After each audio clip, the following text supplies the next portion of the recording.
हरिओम नमो नारायण। ओम नमो भगवते वासुदेवाय नमः। त्रिस्पर्शा एकादशी महायोग कथा। आज 14 अक्टूबर सोमवार के दिन एकादशी, द्वादशी और त्रयोदशी तिथि का संयोग हो रहा है। इस तरह तीन तीन तिथियां एक साथ पड़ रही हैं। ऐसा दुर्लभ संयोग कई कई वर्षों में आता है। एकादशी के दिन ये शुभ संयोग बन रहा है, इसीलिए इसे त्रिस्पर्शा एकादशी कहा गया है। त्रिस्पर्शा एकादशी हिंदू धर्म में महत्वपूर्ण एकादशी व्रतों में से एक है। जब एक ही दिन एकादशी, द्वादशी तथा रात्रि के अंतिम पहर में त्रयोदशी भी हो तो उसे त्रिस्पर्शा एकादशी कहते हैं। उसमें दशमी का योग नहीं होता है। इस दिन व्रत करने से व्यक्ति के सारे पाप नष्ट हो जाते हैं और उसे मोक्ष की प्राप्ति होती है। त्रिस्पर्शा एकादशी पर भगवान विष्णु की पूजा विशेष रूप से फलदायी होती है। तो पहले त्रिस्पर्शा एकादशी की पावन कथा भगवान शिव जी के श्री मुख से श्रवण करते हैं। ये कथा भगवान शिव जी ने नारद मुनि को सुनाई थी। तो आप सभी इस कथा का श्रवण करें। कथा श्रवण करने से पहले आप सभी भक्तजनों से निवेदन है कि कमेंट बॉक्स में जय श्री हरि नारायण जरूर लिखें। नारद जी बोले, हे सर्वेश्वर, आप अब विशेष रूप से त्रिस्पर्शा नामक व्रत का वर्णन कीजिए, जिसे सुनकर लोग तत्काल कर्म बंधन से मुक्त हो जाते हैं। महादेव जी ने कहा, विद्वान, पूर्व काल में संपूर्ण लोगों के हित की इच्छा से सनत कुमार जी ने व्यास जी के प्रति इस व्रत का वर्णन किया था। ये व्रत संपूर्ण पाप राशि का दमन करने वाला और महान दुखों का विनाश करने वाला है। हे विप्र, त्रिस्पर्शा नामक महान व्रत संपूर्ण कामनाओं का दाता माना गया है।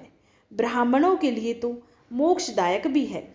हे महामुने, जो प्रतिदिन त्रिस्पर्शा का नामोच्चारण करता है, उसके समस्त पापों का क्षय हो जाता है। देवाधिदेव भगवान ने मोक्ष प्राप्ति के लिए इस व्रत की सृष्टि की है, इसीलिए इसे वैष्णवी तिथि कहते हैं। इंद्रियों का निग्रह न होने से मन में स्थिरता नहीं आती, अर्थात मन की ये अस्थिरता ही मोक्ष में बाधक है। हे ब्राह्मण, जो ध्यान धारण से वर्जित, विषय परायण तथा काम भोग में आसक्त है, उनके लिए त्रिस्पर्शा ही मोक्षदायिनी है। हे मुनि श्रेष्ठ, पूर्व काल में जब चक्रधारी श्री विष्णु के द्वारा क्षीर सागर का मंथन हो रहा था, उस समय चरणों में पड़े हुए देवताओं के मध्य में ब्रह्मा जी से मैंने ही इस व्रत का वर्णन किया था। जो लोग विषयों में आसक्त रहकर भी त्रिस्पर्शा का व्रत करेंगे, उनके लिए भी मैंने मोक्ष का अधिकार दे रखा है। हे नारद, तुम इस व्रत का अनुष्ठान करो, क्योंकि त्रिस्पर्शा मोक्ष देने वाली है। हे महामुने, बड़े बड़े मुनियों के समुदाय में इस व्रत का पालन किया गया है। यदि कार्तिक शुक्ल पक्ष में सोमवार या बुधवार से युक्त त्रिस्पर्शा एकादशी हो तो वो करोड़ों पापों का नाश करने वाली है। हे विप्रवर, और पापों की तो बात ही क्या है। त्रिस्पर्शा के व्रत से ब्रह्म हत्या आदि महापाप भी नष्ट हो जाते हैं। प्रयाग में मृत्यु होने से तथा द्वारका में श्री कृष्ण के निकट गोमती में स्नान करने से शाश्वत मोक्ष प्राप्त होता है, परंतु त्रिस्पर्शा का उपवास करने से घर पर भी मुक्ति हो जाती है। इसीलिए विप्रवर नारद, तुम मोक्षदायिनी त्रिस्पर्शा के व्रत का अवश्य अनुष्ठान करो। हे विप्र, पूर्व काल में भगवान माधव ने प्राची सरस्वती के तट पर गंगा जी के प्रति कृपा पूर्वक त्रिस्पर्शा एकादशी व्रत का वर्णन किया था।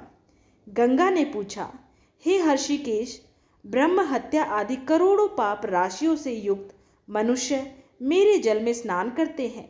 उनके पापों और दोषों से मेरा शरीर कलुषित हो गया है। हे देव, हे गरुड़ ध्वज, मेरा वो पातक कैसे दूर होगा।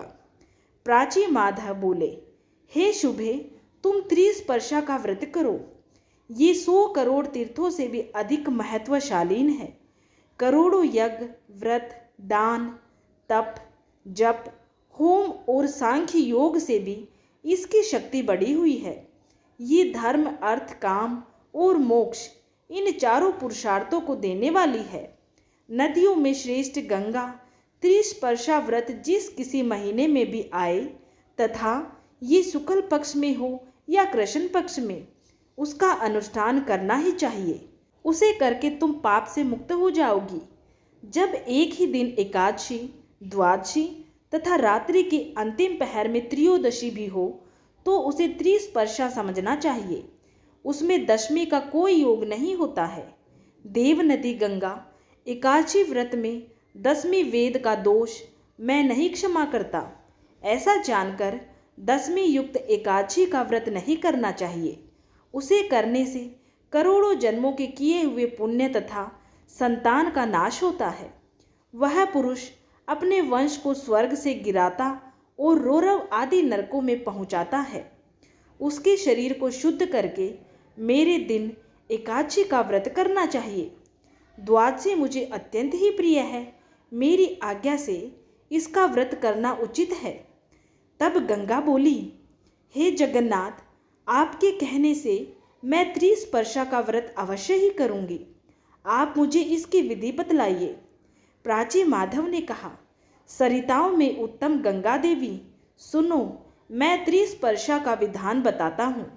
इसका श्रवण पात्र करने से भी मनुष्य पातकों से मुक्त हो जाता है। अपने वैभव के अनुसार 1 या आधे पल सोने की मेरी प्रतिमा बनवानी चाहिए।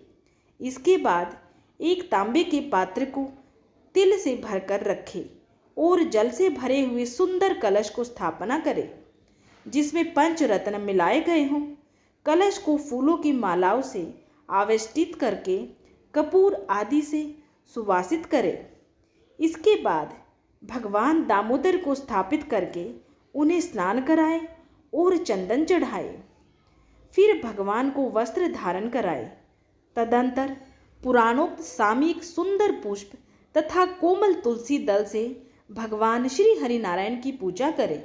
उन्हें छत्र और उपानह अर्थात जूतियाँ अर्पण करें। मनोहर नैवेद्य और बहुत से सुंदर सुंदर फलों का भोग लगाए। यज्ञोपवीत तथा नूतन एवं सुदृढ़ उत्तरीय वस्त्र चढ़ाए।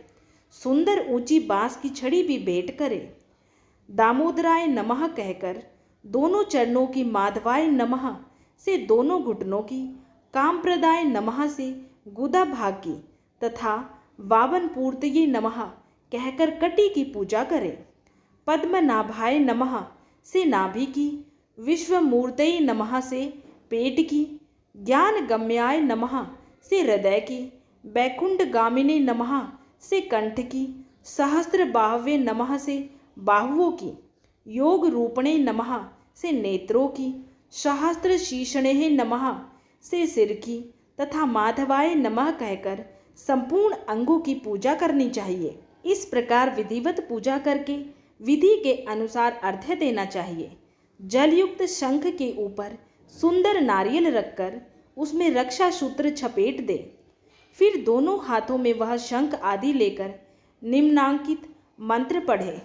समृतो हर्षि पापानि यदि नित्यम जनार्दन, दुस्वप्नम दुर्निर्मितानि मनसा दुर्विचिंतितम, नारकम तु भयम देव भयम दुर्गति संभवम, यन्मम शान महादेव एहिकम पारलौकिकम, तेन देवेश माम रक्ष ग्रहणाराध्य नमोस्तुते ते, सदा भक्ति मर्मे वास्तु दामोदर तवोपरि जनार्दन।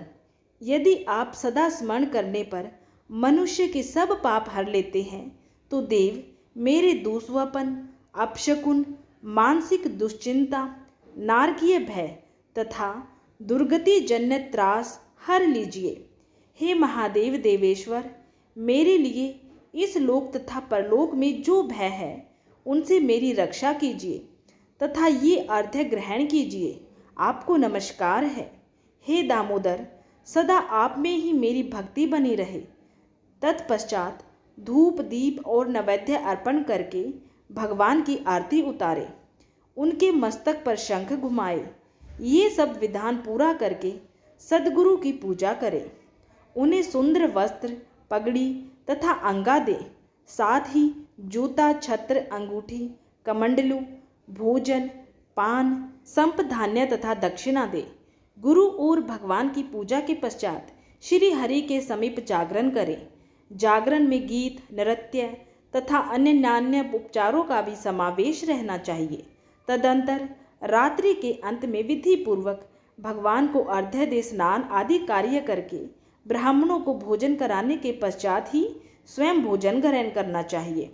महादेव जी कहते हैं, हे ब्राह्मण, त्रिस्पर्शा व्रत का ये अद्भुत उपाख्यान सुनकर मनुष्य गंगा तीर्थ में स्नान करने का पुण्य फल प्राप्त करता है। त्रिस्पर्शा के उपवास से 1000 अश्वमेध और 100 वाजपेयी यज्ञों का फल मिलता है। ये व्रत करने वाला पुरुष पितृकुल, मातृकुल तथा पत्नी कुल के सहित विष्णु लोक में प्रतिष्ठित होता है। करोड़ों तीर्थों में जो पुण्य तथा करोड़ों क्षेत्रों में जो फल मिलता है, वह त्रिस्पर्शा के उपवास से मनुष्य सहज ही प्राप्त कर लेता है। हे द्विज श्रेष्ठ, जो ब्राह्मण, क्षत्रिय, वैश्य, शूद्र अथवा अन्य जाति के लोग भगवान श्री कृष्ण में मन लगाकर इस व्रत को करते हैं, वे सब इस धराधाम को छोड़ने पर मुक्त हो जाते हैं। इसमें द्वादशाक्षर मंत्र का जप करना चाहिए। ये मंत्रों में मंत्र राज माना गया है। इसी प्रकार त्रिस्पर्शा सब व्रतों में उत्तम बताई गई है। जिसने इसका व्रत किया उसने संपूर्ण व्रतों का अनुष्ठान कर लिया है। पूर्व काल में स्वयं ब्रह्मा जी ने इस व्रत को किया था। तदंतर अनेकों ऋषियों ने भी इसका अनुष्ठान किया। फिर दूसरों की तो बात ही क्या है। हे नारद, ये त्रिस्पर्शा एकादशी मोक्ष देने वाली है। जय श्री हरि नारायण। इस प्रकार से त्रिस्पर्शा एकादशी की व्रत कथा संपूर्ण हुई। अगर आप सभी को ये कथा पसंद आई है तो वीडियो को लाइक करें और दूसरों को भी शेयर जरूर करें। और अगर आपने अभी तक चैनल को सब्सक्राइब नहीं किया है तो ऐसी ही धार्मिक कथाएं सुनने के लिए हमारे चैनल रामा स्टोरीज को सब्सक्राइब जरूर करें।